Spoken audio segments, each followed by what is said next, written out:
Assalomu alaykum, naqshi muzik xumar qarindoshlar. Diqqatingizga o'tgan asrning 30-yillardan boshlab sahnalarimizni jonlantirgan, o'zining rol elishdagi yetuk mahorati, talanti, ovozining jarangliqligi bilan shuhrat qozonib, elning hurmatiga erishgan atoqli drama artisti, mashhur xalq naqshchisi Abduvali Jarlayev akaning naqshlaridan o'rnaklarni taqdim qildik. Abduvali Jarlayev aka o'zidan ilgari o'tgan Rushidinkam, Jalanboyvachcha, Hasan Tambur, Axtiyop Haji, Saudkan Bidik, Jani Yo'ldashev qatorliq ustozlarning ili xalq naqshlarini o'rinlashidagi an'analarga varislik qilib, o'ziga xos uslub yaratgan xalq naqshchisi. Abduvali Jarlayev akaning naqshlariga ayni yillarla elining dangliq naqshi muzik peshvosi Hasan Tambur Abduvalining naqshlaridan jili yuzi, turpan yuzlardan harva haydab keladigan deqqonlarning naqshisining puruqi keladi deb baho bergan edi. Atoqliq muzik tadqiqotchimiz Musa Jarozi Abduvali akaning naqshlarida ota-bovlarimizning qadimiy naqsh etish uslubi saqlangan deydi. Mana bu ikki davrdagi nopozliq ikki san'at arbobining Abduvali Jarlayev naqshlariga bergan bahosi. Abduvali Jarlayev aka nurg'un xalq naqshlarini bizgacha yetkazib keldi. İli xalq naqshlarini yurishlashtirib aytish, naqshlarga tekst tanlab selish, naqshlarimizdagi qadimiy sap, pokiz, sadda, sahro puroqlarini saqlab qolish jihatda uning o'chmas to'xtillari bor. Abduzxon Mahmud, Qurbon Umar, G'iyosiddin Barat, Davudjon Nosir, Abduz Shokir qatorliq talantli naqshchilarimiz uning ta'siriga uchirgan, uni ustoz tutib xalq naqshlarini o'rgangan. Abduvali Jarlayev akaning naqshlaridan ota-bovlarimizning g'azab nafrat, hasrat nadomat, sevgi muhabbatga to'lgan tiniqlari, Sodir Palvon, Nozugum, ilohun ko'k ko'zlarning qadam tevishi anglangandek bo'ladi. Uning naqshlaridan chanqiganlarga ussizlik, harg'anlarga aram, dardmanlarga tasalli, muzlagan qalblarga illiqlik yetadi. Abduvali Jarlayev aka 1998 yili 17 oktyabrda 89 yoshida aramizdan ketdi.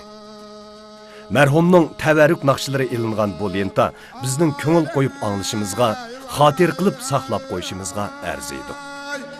Organ bilan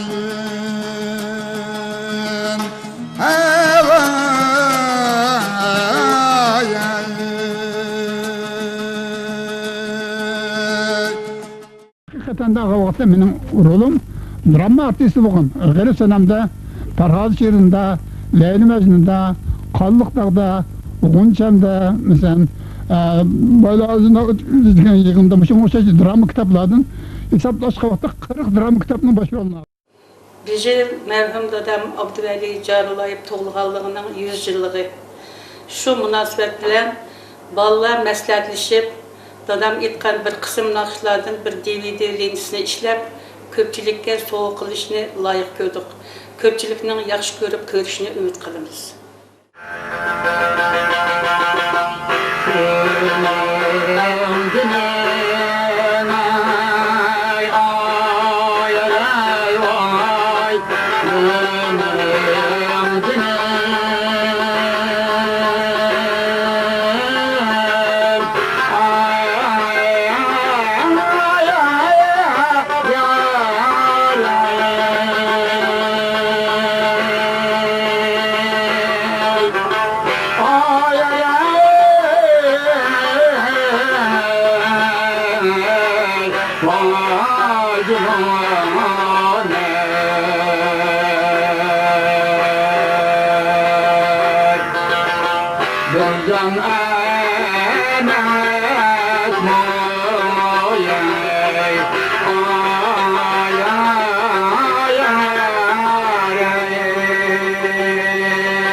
Wow.